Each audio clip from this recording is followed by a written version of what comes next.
paz. Olá, meus irmãos e irmãs de Ideal Espírita, vocês que nos acompanham aqui na Web Rádio Cristo Consolador de São Paulo, muito obrigado mesmo pela sua companhia. A nossa página Estação da Luz Espírita não tem fins lucrativos. O objetivo é a divulgação da doutrina espírita, e é por isso que reunimos aqui esse acervo de matérias espíritas, os livros da codificação, obras suplementares, entrevistas, palestras e outros trabalhos. Tudo isso exibidos nos programas das Web Rádio Estação da Luz de Natal e Cristo Consolador de São Paulo, para atender suas necessidades de estudo, pesquisa e lazer. Tudo isso sem fim lucrativo, como já dissemos. Agora, nos acompanhe aqui nesse programa a seguir.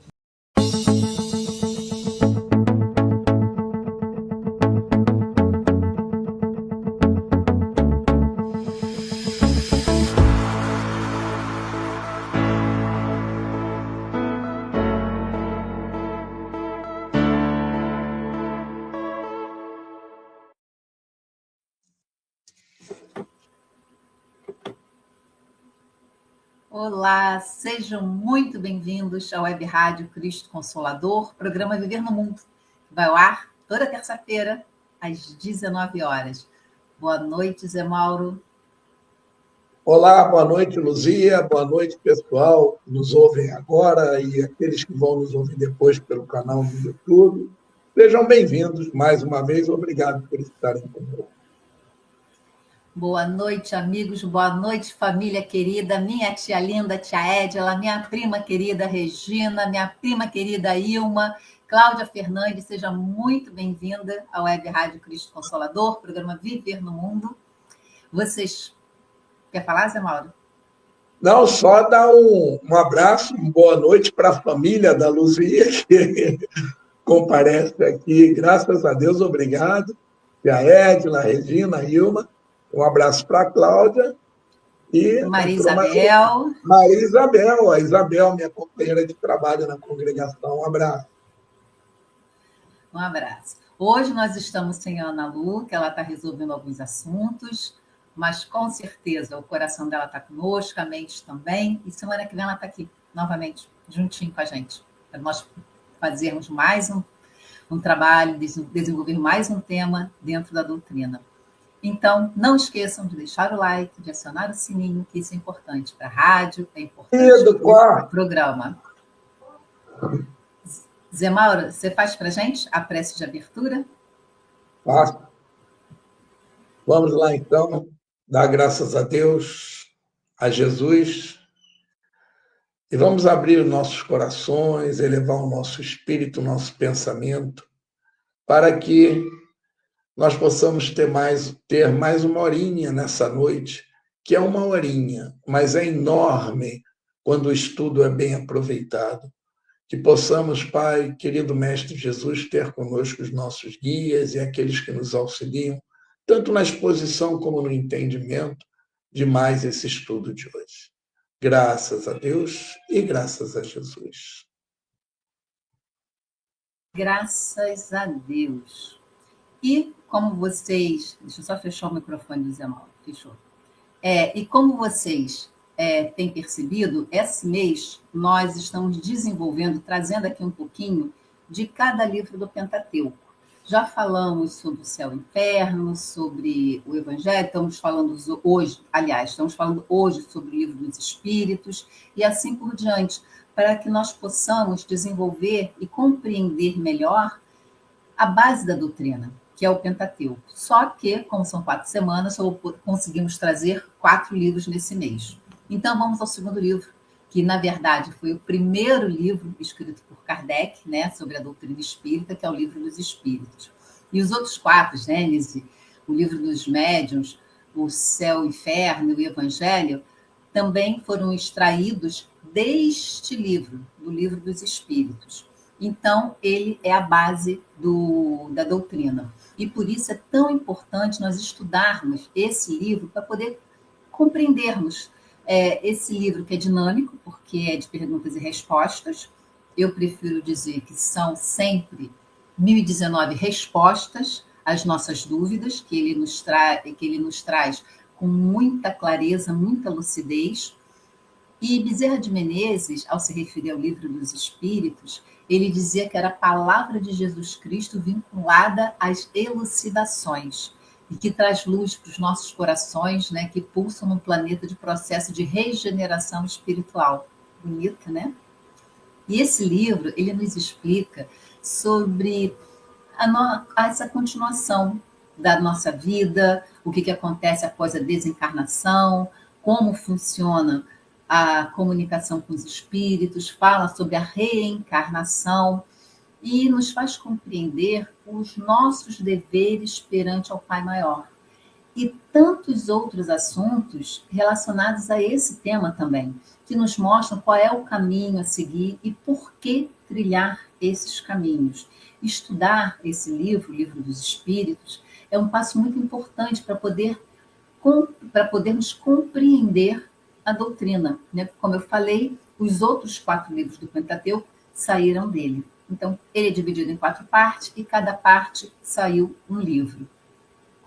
Mas, geralmente, quando nós pegamos um livro, nós pulamos a introdução e começamos lá no capítulo 1, aquela preguicinha inicial que a gente tem, né?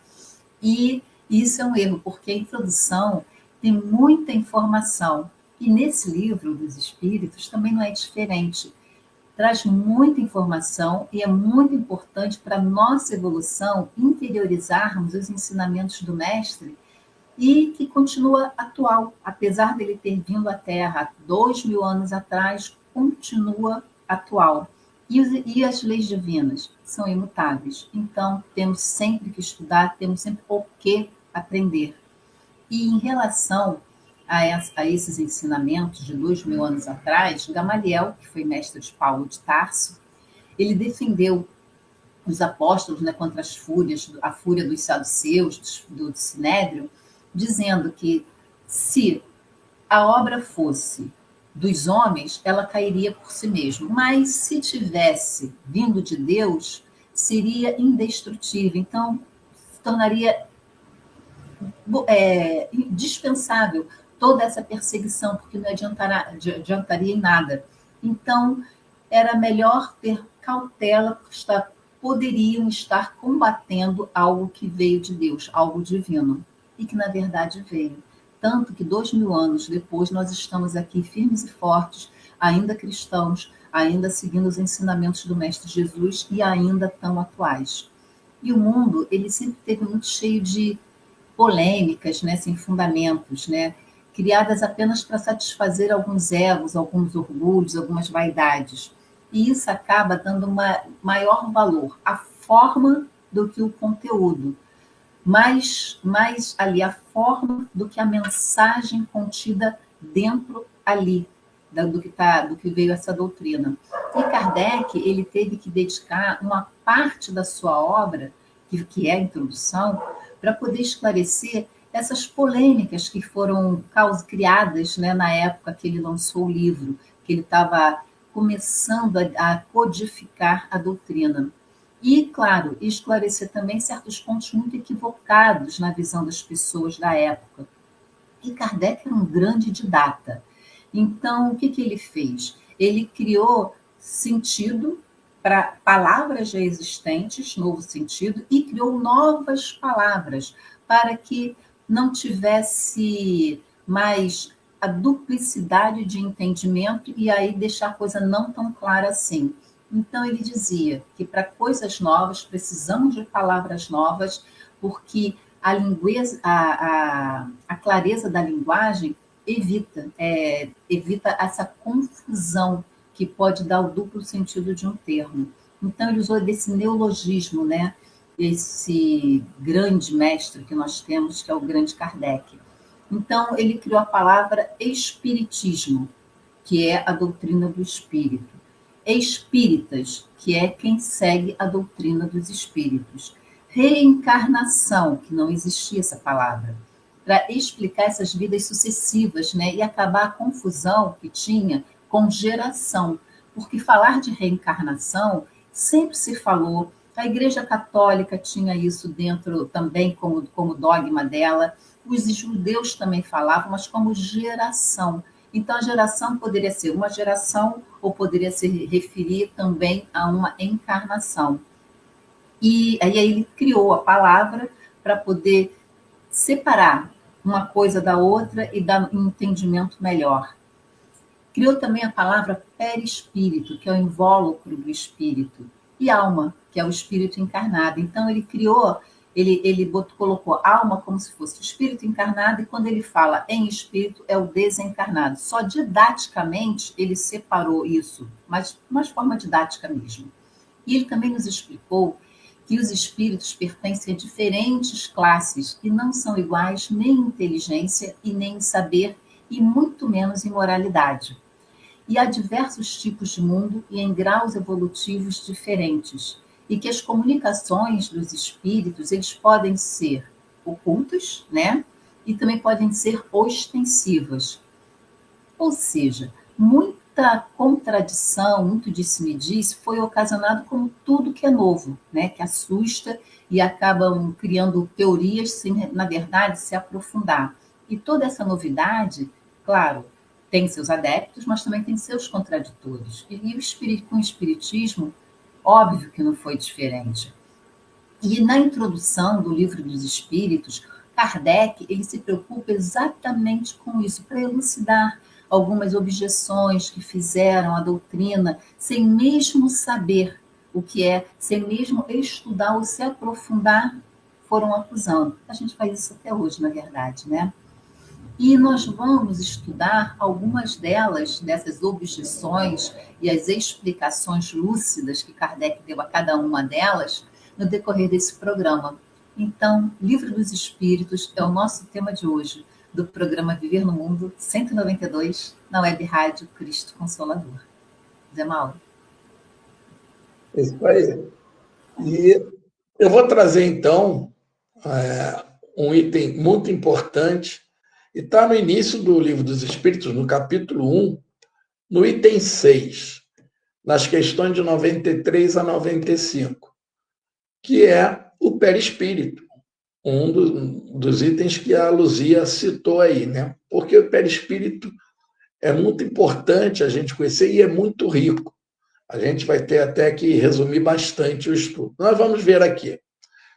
Kardec inicia comentando nessas questões que naquela época, né, já vinham levantando a hipótese que o espírito seria envolvido por alguma substância. Eles já estavam desconfiando, ele, o grupo dele, aqueles que já vinham estudando, recebendo mensagens, que havia um envolvimento de alguma substância no espírito.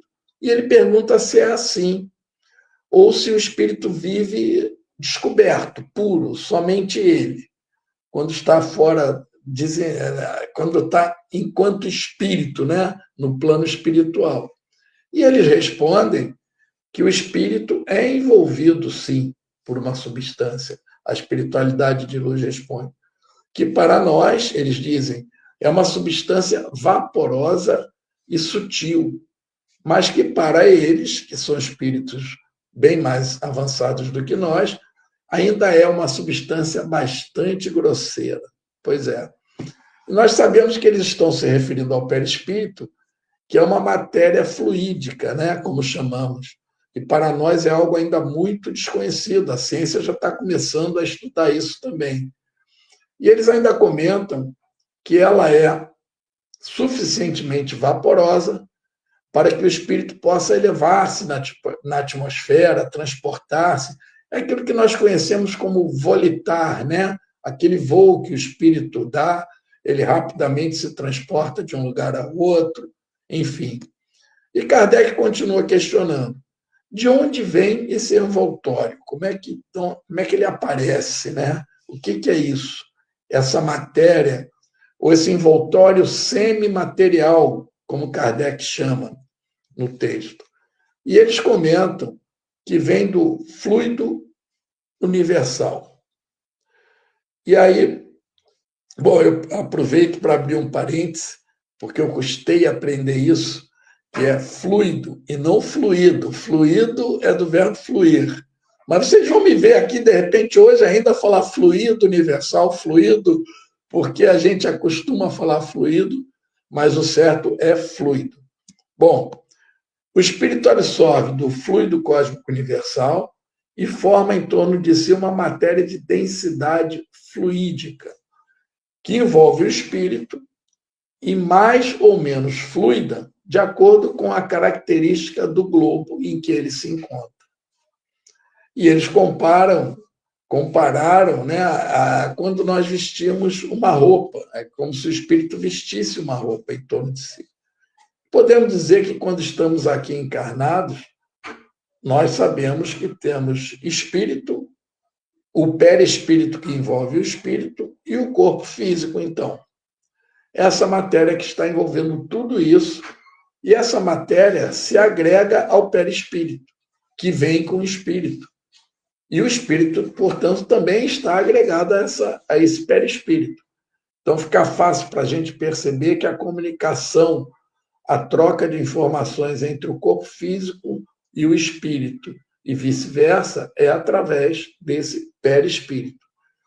E raciocinando em cima desse comentário, né, Kardec questiona como seria, por exemplo, a visita de espíritos de mundos superiores, quando eles vêm até nós, né, até o nosso mundo, de alguma forma, por algum motivo, eles viriam com o seu perispírito, esse que é menos denso, como seria estar no nosso mundo, já que temos, conforme a espiritualidade vem explicando, uma matéria fluídica mais grosseira, né? Então, eles dizem, eles teriam também que assumir essa matéria. E eles respondem que, sim, claro, eles precisam se revestir de um perispírito mais denso, quando vem até esse mundo inferior ao nível deles de evolução. E aí nós ficamos imaginando, né, o nosso mestre Jesus, quando veio até nós e ainda encarnou, né? E a espiritualidade nos diz que foi um sacrifício muito grande para ele chegar até essa sintonia pesada do nosso mundo, né? Fazer a redução daquela vibração, porque o Espírito de Jesus é da maior sutileza, certamente. Ele é o Espírito de muita luz, próximo de Deus, é o mais iluminado que já esteve aqui conosco, né? Imagine ele assumir essa roupagem que para nós é normal, mas para um espírito de luz, e da luz que Jesus tem, né, é extremamente grosseira essa roupagem. E tudo isso para se apresentar aqui, viver aqui, encarnar, ainda no corpo físico, né, estando conosco aquele período e nos trazer todos aqueles ensinamentos. Bom, Kardec avança no raciocínio e pergunta se isso que ele chama de envoltório semimaterial do espírito, como Kardec vinha chamando, tem uma forma, um aspecto definido, e se nós podemos percebê-lo. E é interessante que a espiritualidade de luz aí deixa claro que esse aspecto do perispírito depende de como o espírito quer se apresentar. Nós sabemos que quanto mais evoluído o espírito, ele pode tomar formas diferentes de acordo com a sua vontade. Nós ainda não, né? Nós, quando desencarnamos, mantemos essa forma bonitinha que temos aqui. Depois, tudo vai mudando. Sendo assim, espíritos, por exemplo, que tiveram uma grande evolução em uma determinada encarnação, como, por exemplo, vamos dar o exemplo de Francisco de Assis, né? Ele pode se apresentar para nós, para um médium que vai vê-lo, com aquela forma de Francisco de Assis. Geralmente, esses espíritos se apresentam com aquela forma em que ele mais se desenvolveu, aquela encarnação, aquela reencarnação que foi mais importante, e de forma que seja reconhecido pelo vidente, que estará vendo ele no plano espiritual. E no segundo bloco nós continuamos com uma consequência ainda dessa propriedade. Luzia. Vamos lá, da continuidade. E vamos falando das objeções, né, que constam na introdução do Livro dos Espíritos. E uma das objeções, né, que Kardec teve que esclarecer foi se o espiritismo leva à loucura. O desconhecido, ele assusta e acaba por despertar esse medo, a insegurança, né, em determinadas pessoas. E essas pessoas, para combaterem o que está ali ocasionando daquele medo, em vez de estudar para tentar entender esse novo, como Kardec fez e tantos outros fizeram, preferiram atacar, como se levando o espiritismo ao descrédito deixaria também o espiritismo de existir. Não tem como, porque a doutrina, como nós explicamos no primeiro bloco, é a doutrina dos espíritos. O espírito é imortal, não tem como deixar de existir. Eles acreditavam que essas semelhanças, essas manifestações, elas seriam devidas a uma ação de maus espíritos, ou senão do próprio diabo. Então, eles tinham o intuito de minar as bases do cristianismo e pôr a perder a alma dos homens, para levar diretamente para o inferno. Então, essa era a concepção de alguns. E afirmavam que, embora não pudesse ser puramente atribuída à má fé, essas manifestações, mas seria fruto de mentes desequilibradas, né? Muito médium foi parar no hospício por causa disso. E tais pessoas não levavam em consideração que os primeiros espíritas foram intelectuais conhecidos da época, pessoas com grau de instrução e de moral elevados, como o próprio Kardec. Depois é que foi se difundindo. E no livro dos médiuns, logo na primeira parte, ele fala que alguns, por condescendência, eles até concordam que, por de lado dessa suspeita de ser embuste, de ser charlatanismo, mas eles sustentavam a ideia de que quem não ilude é iludido, ou seja, podia até ser não ter má fé, mas acabava sendo iludido por esses espíritos maléficos que acreditavam que só o espírito maléfico fazia comunicação. E quando esses incrédulos, né, eles falam direto, sem rodeio, eles declaram simplesmente, puramente, que os que creem são loucos, simples assim.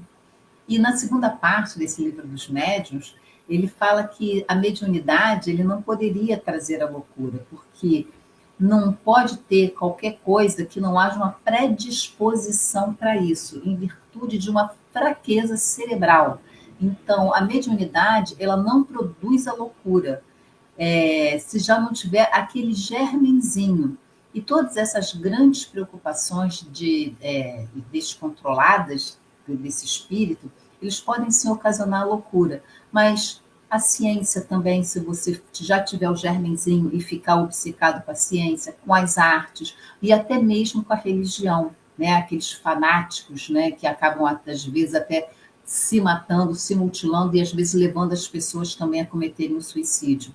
Então, ou seja, se você tem aquele germenzinho, então qualquer coisa que você exagera e sem a devida educação e desenvolvimento e freios, você pode ocasionar isso. Eu digo que nós viemos a esse mundo com band-aids, que eles podem descolar ou podem não descolar, vai depender dos nossos pensamentos, das nossas atitudes. Então, a gente pode vir com band-aid e desencarnar com ele. E às vezes, se nós permitirmos o pensamento ir para onde ele acha que deve ir, esse band-aid pode descolar. Então, não necessariamente o espiritismo leva à loucura, mas sim as nossas atitudes, mas principalmente os nossos pensamentos descontrolados. Porque a loucura, ela tem como causa primeira essa predisposição orgânica do cérebro, que torna ali o indivíduo mais ou menos suscetível a essa situação. E pode ser que um desses band-aids, né, que eu falei, pode descolar no meio do caminho. Então, temos que ter cuidado. E tem algumas doenças até que, não só pelo pensamento, mas quando você usa algumas drogas ilícitas na juventude, acaba desenvolvendo algumas delas e não tem nada a ver com a mediunidade ou não, simplesmente aquele band-aid que descolou. Então, tem até aquele ditado, né, que eu estou ficando louca de tanto pensar. Pois é. Quando nós perdemos o controle dos nossos pensamentos, nós acabamos fixando ali aquela ideia única, né, aquela ideação, independente de qual seja a ideia, de qual vertente nós estejamos seguindo nessa ideia, né, nos fixando. Isso sim, essa ideia fixa pode levar, sim, à loucura. Louco de tanto pensar? Pois é, a gente pode ficar louco de tanto pensar. Por isso, a importância de gerenciar o nosso pensamento. Pode ser em relação ao poder, à fama, a dinheiro, às artes, à ciência, à maternidade, à religião. Então, diversificação é que não falta. Então, o espiritismo em si, ele não leva à loucura. O que pode acontecer às vezes é que as pessoas com fragilidade emocional, com distúrbios mentais pré-existentes, ou a falta até de preparo na forma como aquelas práticas imprudentes, e acaba se sintonizando com espíritos que não deveriam se sintonizar, pode sim levar a uma desorientação, um desequilíbrio. Então, o espiritismo, ao invés de ser um causador da loucura, é uma grande prevenção da loucura, porque através dos princípios da doutrina, nós, indivíduos, nós conseguimos manter a fé em Deus, a calma, a resignação, a compreender como é que funcionam as coisas, e essa resignação nas circunstâncias desfavoráveis que a vida nos traz e traz a todos nós, isso afasta o desânimo, afasta o desespero e também afasta a loucura. Nos acalma e diminui a nossa ansiedade. E isso é muito importante, e a doutrina espírita, ela é confortadora porque ela é esclarecedora. Então, ela esclarece e traz o conforto. E isso nos livra dessa loucura, desse desespero, da ansiedade descontrolada. Então, o verdadeiro espírito, ele vê as coisas do mundo material de uma forma mais ampla. Ele consegue perceber que esses intempéries da vida, eles são instrumentos didáticos do Pai, né, para promover a nossa lapidação das nossas mazelas interiores. Porque, na verdade, nós não somos vítimas de nada, nós somos protagonistas das nossas vidas. Nós estamos ali, no controle, nas rédeas. E é um número enorme de pessoas que esses ensinamentos, né, no plural, dessa bendita doutrina, ela tem salvado do suicídio, da ansiedade, do desespero, do descontrole, da angústia e também da loucura. E no lugar desses sentimentos assim tão devastadores, a doutrina ela implanta ali, coloca ali aquela sementinha da consolação, da esperança, da calma, que só a resignação e a fé em Deus podem nos trazer. E estudos e práticas sérias, né, dentro da doutrina, dentro de um centro espírita equilibrado, também igualmente sério, costumam trazer o contrário da loucura.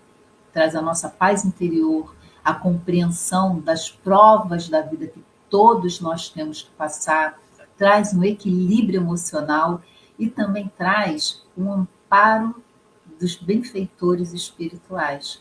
Porque quando nós não estamos direcionando o nosso pensamento, nós podemos nos conectar com irmãozinhos menos evoluídos, com mal intencionados. Mas quando nós estamos levando a sério, numa casa séria, um estudo a sério, nós estamos ali protegidos, amparados e orientados pelos benfeitores espirituais, trabalhadores do Mestre Jesus. Então, ao contrário do que os contraditores falavam lá atrás, no século XIX, o Espiritismo ele nos engrandece, nos esclarece, nos acalma e nos afasta dessa loucura que foi acusada inicialmente. Zé Mauro. Bom, nós viemos falando então que o perispírito pode tornar o espírito visível ao vidente, inclusive com a forma, o aspecto, para os espíritos mais desenvolvidos que já dominam essa capacidade de se apresentar como eles desejarem. Mas eles continuam e dizem para Kardec que o perispírito pode, inclusive, se tornar palpável. Palpável é algo material que a gente consegue tocar, né? Então, eles aqui já estão nos falando daquilo que nós conhecemos como a materialização do espírito. E explicam que o espírito utiliza aí o ectoplasma de algum médium que o doe, ou seja, ele precisa de um médium encarnado que doe o ectoplasma, porque nós possuímos esse ectoplasma quando encarnados. E todos nós absorvemos no alimento, no ar, na respiração, e vamos desgastando ele em determinadas condições. E o médium de ectoplasmia, nós vamos falar mais disso aqui, ele tem a capacidade de doar esse ectoplasma, que sai pelos orifícios, nariz, boca, ouvido, como em quantidade suficiente para o espírito absorver no perispírito, em torno do perispírito, ele moldar e ficar no estado de matéria. É o que eles estão nos dizendo aqui. E fica, né? Você pode tocar. Quando Jesus apareceu para Tomé, Tomé disse, só acredito vendo, quero ver para que ele toque em mim, toque nas minhas chagas. Jesus ali estava materializado. Mas mais à frente, no capítulo 2 do Livro dos Espíritos, nós podemos estudar que esse elemento que vamos chamar de perispírito, que envolve a periferia do espírito, sob essa ação do espírito, ele pode produzir uma grande variedade de situações, de coisas, tem outras propriedades, né? E nós não conhecemos nem uma ínfima parte dessa capacidade, dessas capacidades do perispírito. Mas vamos ver algumas aqui hoje. A espiritualidade nos fala também que é muito importante esse envoltório, porque é ele que permite que o espírito haja sobre a matéria. Como eu disse aqui, o perispírito faz a comunicação, a ligação da matéria, corpo físico, com o espírito, né? E eles dizem que se fosse só espírito, sem perispírito, e a matéria pesada do nosso corpo físico, o corpo não teria vida. O espírito não conseguiria transmitir a vida ao corpo físico, né? Mas também podemos estudar isso melhor no capítulo 2, quem quiser se interessar, lá do Livro dos Espíritos. Mas aí eu queria aproveitar, então, e trazer aqui, como falamos que o perispírito tem muitas capacidades, mais alguns detalhes sobre o perispírito, baseado no livro que tem o nome no título, o título dele é Perispírito, o livro escrito por Zalmino Zimmermann, que é esse livro aqui, ó, Perispírito. Tá? Dá para ver que é um livro bem grande, né? Grosso, é realmente, a gente pode chamar de um compêndio sobre perispírito, né? E quem foi Zalmino Zimmermann? Ele foi magistrado, psicólogo, foi juiz de direito, professor de psicologia na PUC de Campinas e fundador da Associação Brasileira de Magistrados Espíritas, a ABRAME. Nós sabemos que tem a Associação Brasileira de Militares Espíritas, a Associação Brasileira de Médicos Espíritas, e o Zalmino Zimmermann fundou a ABRAME, a Associação Brasileira de Magistrados Espíritas. Quem faz parte dessa associação é o Haroldo Dutra, que todos nós, a maioria de nós conhece, né? Quem já está engajado na doutrina, Haroldo Dutra é um grande espírita, palestrante, e ele é juiz de direito, e ele faz parte da ABRAME. Mas na introdução desse livro, do Zalmino Zimmermann, que é um verdadeiro compêndio, como eu falei, eles fazem uma rápida bibliografia dele, conta esse período em que ele quem ele era e tal, e eles dizem o seguinte, que ele pretendia montar vários livros desse tipo, um compêndio desse sobre reencarnação, cada um sobre um assunto, e criar uma grande enciclopédia da doutrina espírita. Mas ele não conseguiu. Certamente não estava na hora ainda, né? Senão Deus permitiria. Ele não conseguiu levar em frente essa obra. Ele veio a desencarnar em Campinas, a 19 de maio de 2015, por complicações cardíacas aos 84 anos. Mas deixou um grande legado nos seus ensinamentos e pesquisas. Eu vou trazer um resumo, né, porque o nosso tempo é curto, mas para deixá-los curiosos e buscarem estudar mais sobre esse que ele chama no livro do perispírito que ele escreveu, ele chama de valiosíssimo instrumento, o espelho da alma e sustentáculo do corpo, que é como ele chama, se refere ao perispírito.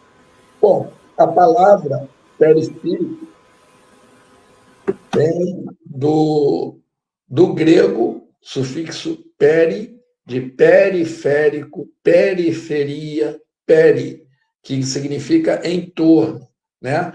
E do latim, a palavra espíritus, sem o E no início, começa com S, espíritus, que significa alma. Então, perispírito. E muitos de nós escreve, fala periespírito, mas o correto é perispírito, como está aqui no título. Perispírito. Porque não tem o E do espírito, porque vem do espíritus, do latim, que significa perispírito, em torno do espírito. É esse envoltório, como a Luzia chegou a se referir. E lembrando que Kardec estabeleceu chamarmos de espírito, como a Luzia disse também, o desencarnado, quando ele está desencarnado, e de alma, o espírito enquanto está encarnado. E ele, então, define algumas propriedades, Almino Zimmermann, do perispírito, que vou citar aqui, inclusive aquelas que confirmam o resumo que vimos nessas 3 questões que comentamos aqui de 93 a 96. Nessas primeiras instruções que sobre o perispírito, nessas 3 questões. Continuamos no próximo.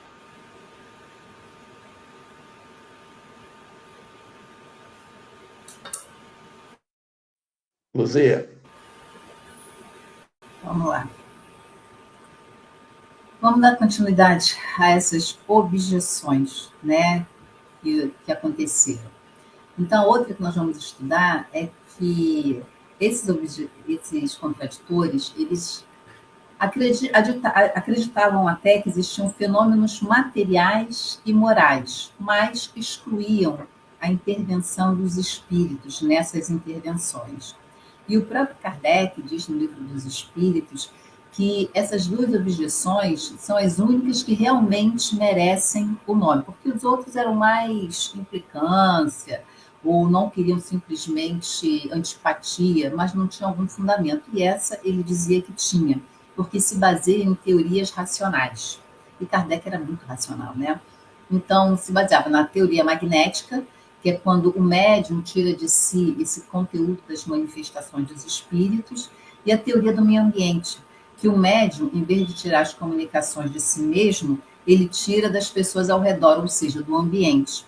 E a teoria magnética, ela é de maior repercussão, e, segundo essa teoria, todas as manifestações atribuídas aos espíritos seriam apenas efeitos magnéticos, e os médiuns ficariam num estado que se podia chamar assim, de um sonambulismo desperto, alguma coisa assim. E fenômeno conhecido que todos estudavam naquela época, muito estudado na época, como o magnetismo. Aí atribui o conteúdo dessas comunicações a espíritos puramente do próprio espírito do médium, da alma do médium, e descartando qualquer possibilidade de influência de espíritos desencarnados. E aí os médiuns em estado de transe, né, esse estado sonambúlico, e teria uma hiperatividade das faculdades mentais, e isso possibilitaria ele discorrer sobre alguns assuntos que no seu estado normal ele desconheceria. E também seria um fenômeno puramente anímico nesse caso.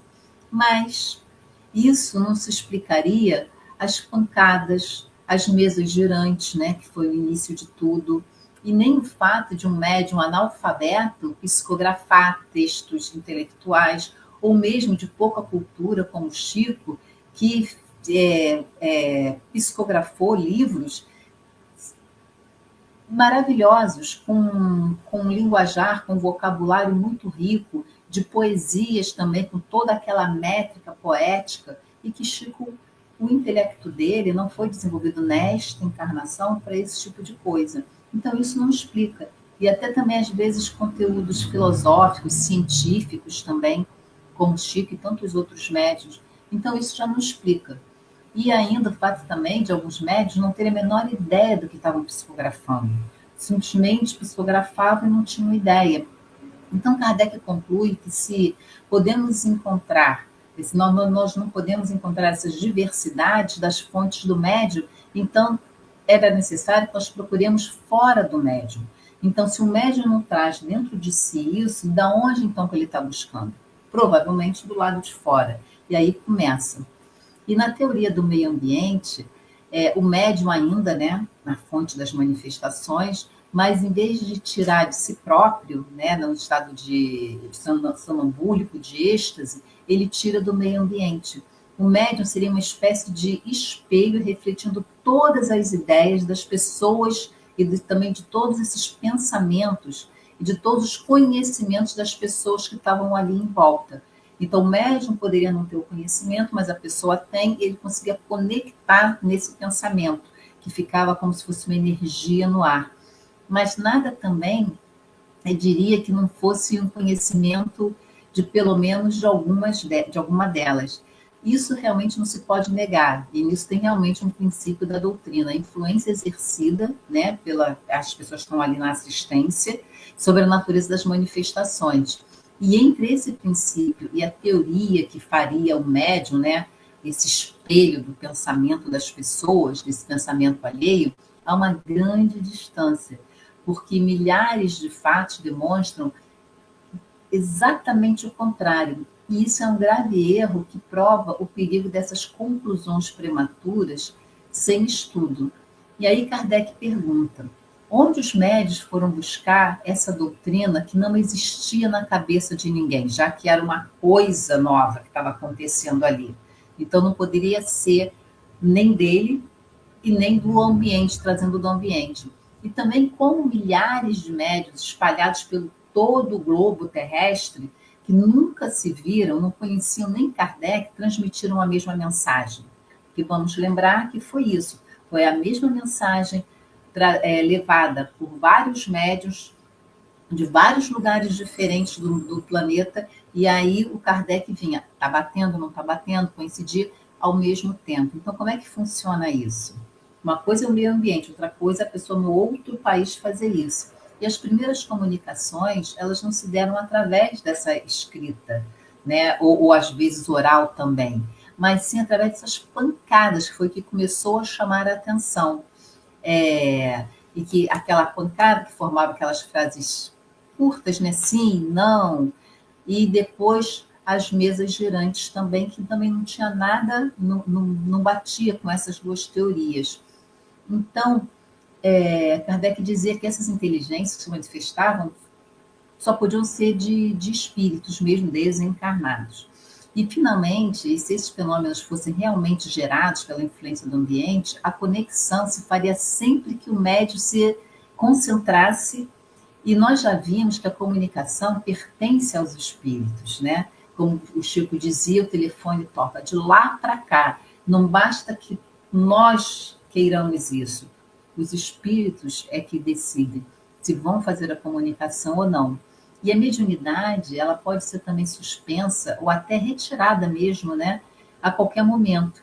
Por isso, a independência das comunicações. Então, a pessoa pode ser médium e pode simplesmente ter essa aptidão suspensa ou simplesmente anulada, cancelada. E algumas religiões, elas não aceitam ou proíbem, né, a comunicação dos espíritos, porque considera contrária à sua própria doutrina. E isso vem, em parte, das interpretações literais dos textos bíblicos, como a passagem do Antigo Testamento que condena essa consulta aos mortos, mas aí esquece que Moisés, ele proibiu a consulta porque as pessoas estavam fazendo comércio disso. Mas ele mesmo, ele tinha um grupo de anciãos que se reuniam para poder fazer essa comunicação e receber as orientações. Então, ele não proibiu a prática da mediunidade, e sim a comercialização das pessoas que não estavam preparadas e não entendiam exatamente como deveria usar essa ferramenta tão poderosa. E o Espiritismo, ele mostra que a comunicação entre os mundos, né, material e imaterial, sempre existiu, desde que o mundo é mundo. Os profetas, os apóstolos e até Jesus, eles se comunicavam também com os espíritos. A diferença é que o espiritismo explica racionalmente esses fenômenos. E na época, os profetas, Jesus, os apóstolos, eles não poderiam explicar. Eles tinham até condição, mas não poderiam explicar porque as pessoas ainda não estavam com ouvidos preparados para ouvir. Não tinham maturidade espiritual para receber esse tipo de explicação. Então, por isso, muitos também rejeitaram esse fenômeno sem sequer estudar, como Kardec estudou, simplesmente se baseando em boato, em charlatanismo, ou até medo mesmo, né? E aí Kardec dizia que não se deve julgar o espiritismo pelo que dizem dele, mas simplesmente pelo que o espiritismo ensina. E se nós formos seguir esse conselho de Kardec, aí vamos ver que essa doutrina, ela é fantástica, ela é realmente bendita e vinda de Deus. Zé Mauro. Bom, como víamos falando, né, das capacidades, das propriedades do perispírito, e eu vou falar então aqui, citar algumas propriedades que estão ligadas ao que nós já falamos aqui das capacidades de determinadas funções do perispírito. A primeira delas que podemos citar é a plasticidade, onde o espírito pode moldar-se de acordo com o comando da mente, que comentamos aqui, né? Ou seja, da vontade do espírito, que o espírito mais desenvolvido bota a aparência que ele quer e tal. E é curioso o seguinte, quando nós desencarnamos e o vidente nos vê, o vidente nos conhece, ou a família leva uma foto, geralmente nós nos apresentamos um pouco mais jovens, apesar de não ter essa capacidade de alterar, mas na nossa vontade, a gente está bem no plano espiritual, está se sentindo bem, quer se mostrar bem, passar uma boa mensagem, automaticamente o perispírito se apresenta um pouquinho mais jovem, por essa nossa vontade do espírito. É muito interessante isso. Outra propriedade é a densidade, que também foi citada, né? Que o perispírito é de uma matéria quintessenciada e varia de acordo com o grau de evolução da alma, né?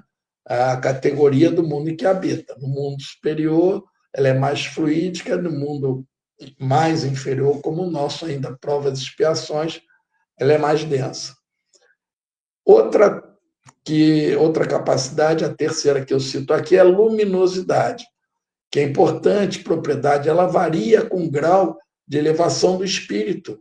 É por isso que nós chamamos, né? A gente fala, os espíritos de luz responderam, o espírito de luz, porque o espírito mais desenvolvido, ele realmente emite luz.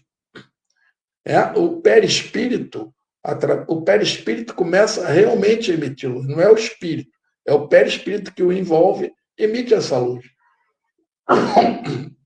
Nós sabemos que as mediunidades não apareceram, não surgiram no mundo com a doutrina espírita. A doutrina espírita as conhece, as estuda e utilizamos as que conhecemos até agora para a caridade, mas elas sempre existiram no mundo e nos homens.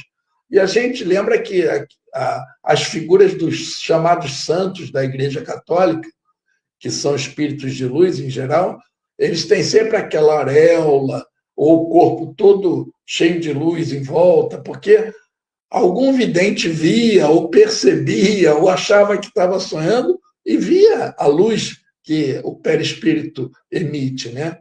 E no livro Missionários da Luz, de André Luiz comenta, nesse livro ele está nesse capítulo sendo preparado um treinamento com os guias lá no espaço para vir à Terra estudar os trabalhos espirituais que fazemos aqui. Ele já veio para ver a sessão espírita, o que acontece, uma cura, etc. E ele estava sendo preparado para isso, se desenvolvendo naturalmente, já estava num estágio um pouco mais desenvolvido que quando chegou lá, e ele, em determinado momento, comenta que parece que está sentindo um certo brilho em torno do seu ser. Ele fala no livro que olhava para a pele assim, e percebia que a pele dele estava um certo brilho, né? E o guia, então, chega, vê ele comentando isso e fala para ele o seguinte: você, André, está começando a desenvolver-se. E quanto mais isso acontecer, mais luz será emitida pelo seu perispírito. Então, André Luiz ali, em espírito, no plano espiritual, com o seu desenvolvimento, ele já estava chegando a um ponto de emitir luz. Está lá no Missionários da Luz, um livro espetacular.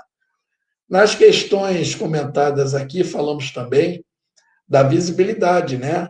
E que o espírito é invisível aos nossos olhos físicos, mas visível para outros espíritos e para os videntes. O vidente, na verdade, os enxerga no plano espiritual com os olhos do espírito, né? Então ele consegue ver e enxerga os espíritos.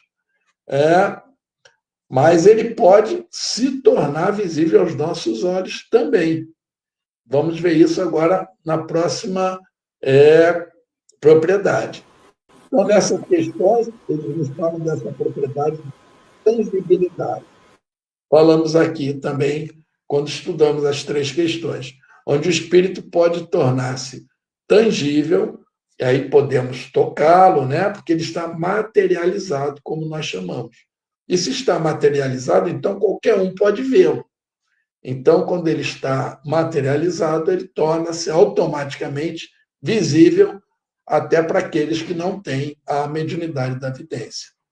Bom, e esse é um estudo que nós podemos aprofundar também, esse da tangibilidade, da doação de ectoplasma, lá no Livro dos Médiuns, no capítulo 1, segunda parte, item 57, quem se interessar, né, que trata do médium de ectoplasmia, que é aquele que eu falei, que doa o ectoplasma para que o espírito possa pegar aquele ectoplasma e se envolver no seu perispírito e tornar-se tangível. Ele monta.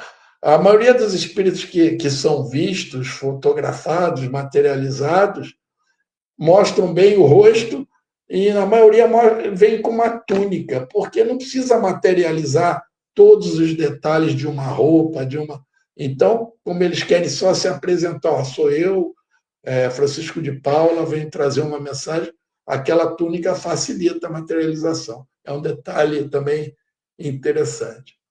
Uma sexta propriedade, já fica claro nessas questões, a perenidade do perispírito. Se ele está sempre com o espírito é eterno, o perispírito será também eterno. Porém, variável, né? Como vimos, do grau de evolução e tal, mas é aquele perispírito com aquele espírito.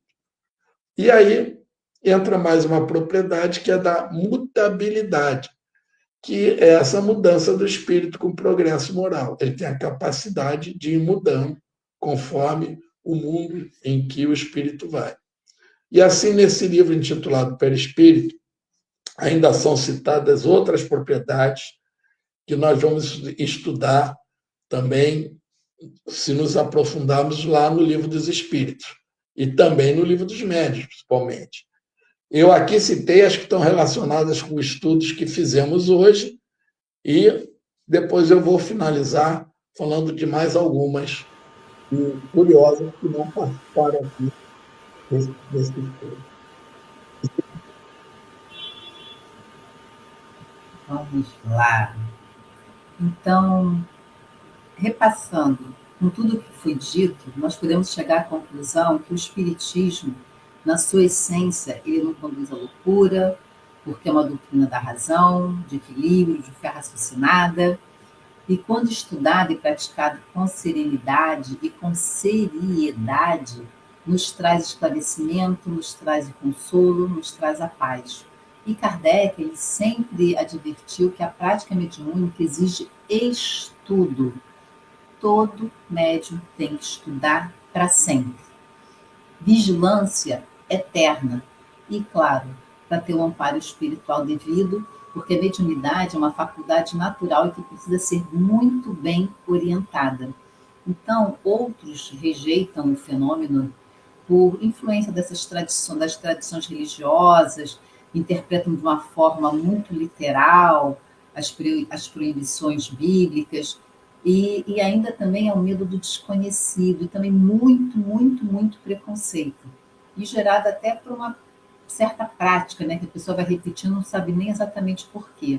Mas a comunicação com os espíritos é um fato tão natural e tão constante, tão presente nas nossas vidas, que existe sempre, desde que o mundo é mundo. E o Espiritismo apenas explica de maneira racional, mostrando o que os espíritos fazem nessa comunicação, quais as possibilidades que nós temos. Não trouxe nada de novo, simplesmente veio esclarecer algo que sempre existiu. Então, essa descrença é fruto de uma ignorância no sentido de ignorar, ou de medo mesmo. Mas à medida que o conhecimento espiritual ele vai se ampliando, a humanidade vai compreender que o mundo visível e o invisível, eles coexistem de uma forma harmônica e todos eles submetidos às leis divinas. Nenhum, nem o material, nem o imaterial estão contra a lei. Muito pelo contrário, estão sob a lei divina. Zé Mauro.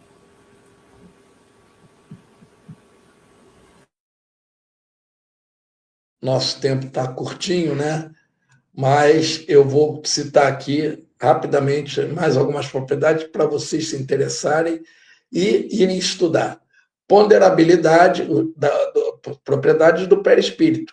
Nós não podemos pesá-lo, ele é imponderável. Penetrabilidade, com a devida condição mental, o espírito tendo consciência disso, ele atravessa a matéria, atravessa a parede. Nós já vimos isso em filmes espíritas. Corporeidade, corpo sutil da alma. Ele rege o desenvolvimento embrionário e fetal. Vejam, quando o óvulo é fecundado e a gente diz que o espírito já é ligado, o perispírito já está ali e ele vai reger o desenvolvimento do embrião e do feto, formando aquele corpo humano. Sensibilidade global. Percepção não depende dos nossos canais nervosos. O espírito não precisa de ouvido para ouvir, dos olhos para enxergar, ele tem uma percepção global. É muito estranho, mas o Zalmino mostra no livro, já conseguiram uma experiência com uma mulher cega, que ela conseguia ler com a mão. Ela fez essa percepção da visão através do perispírito e ela passava a mão e lia. É incrível, né? Mas é verdade, está bem explicado lá no livro. Sensibilidade magnética, psicossoma, psicosfera, as forças psíquicas, aquelas vitais do passe, magnetismo do passe magnético, capacidade do perispírito. Expansibilidade, amplia o campo de sensibilidade e percepção. O espírito vai longe e volta, né? Unicidade, ele é único como a alma, ele segue com aquele espírito, são eternos. Capacidade refletora, ele é uma extensão da alma, reflete o que o espírito, o estado mental do espírito. Temperatura e odor. No caso do odor, tem odor. E o Chico Xavier, em determinada situação, falava: Joana de Ângeles entrou na sala. Aí perguntava ele: você está vendo? Não, eu senti o perfume dela. É isso, Luzia. Esse finalzinho é corrido. Então, vamos só rapidinho dar uma boa noite muito rápida aqui para os nossos amigos. Colocando aqui Ana Lua. A doutrina espírita ajuda a manter o band-aid colocada. Verdade, Ana Lua. A doutrina ajuda a manter esse band-aid para que nós não soframos com as nossos próprios atos. Isso aí. Eu acho que eu conheço essa Ana Lua, hein? Querida, muito querida. Tia Edila, boa noite, minha tia linda. A tia do programa, boa noite. Minha querida prima, Regina. Oi, Regina, boa noite. Minha querida prima, Ilma. Isso aí, Ilma. Família da Luzia. Cláudia Fernandes, obrigada pela presença. Sempre conosco. Maria Isabel. Isabel, minha companheira de trabalho lá na congregação, um abraço. Obrigada pela presença. Daniela Anjos, obrigada pela presença. Epa, oi, um beijo, velho. Ana Lua. Boa noite, meus amigos queridos. Beijo, Ana Lua. E Luiz Vieira, boa noite a todos. Luiz, companheiro também da congregação. Grande abraço. Espero que tenhamos conseguido passar um pouquinho mais sobre o Livro dos Espíritos, esse livro fantástico, que é o meu predileto do Pentateuco, confesso. E semana que vem a gente vai trazer um novo livro para a gente debater um pouco mais. Sempre lembrando, 19 horas, terça-feira, Web Rádio Cristo Consolador, programa Viver no Mundo. E se vocês tiverem algum tema que tenham dúvida ou que queira algum esclarecimento maior, pode mandar para a gente, que a gente, com o maior prazer, com o maior carinho, vai desenvolver aqui no programa para vocês. Então, vamos orar rapidinho, porque temos muito que agradecer essa noite.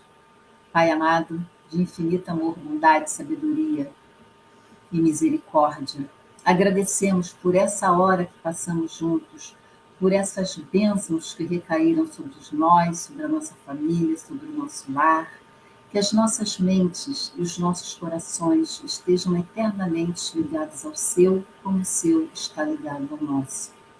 E que possamos ter uma semana abençoada, que esses ensinamentos sejam cada vez mais internalizados e que eles reflitam nos nossos pensamentos, nas nossas atitudes, nas nossas falas.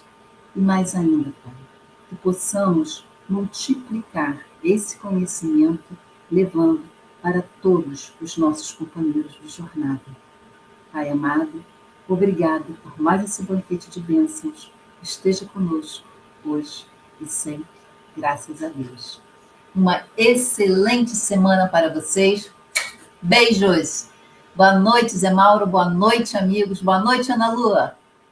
Boa noite. Obrigado aí a Regina dando parabéns. Não esqueçam de dar o like para ajudar a rádio e até a próxima terça-feira. Obrigada, prima. Boa noite a todos. Até a próxima terça-feira, 19 horas, Web Rádio Cristo Consolador, programa Viver no Mundo. Beijos. Tchau.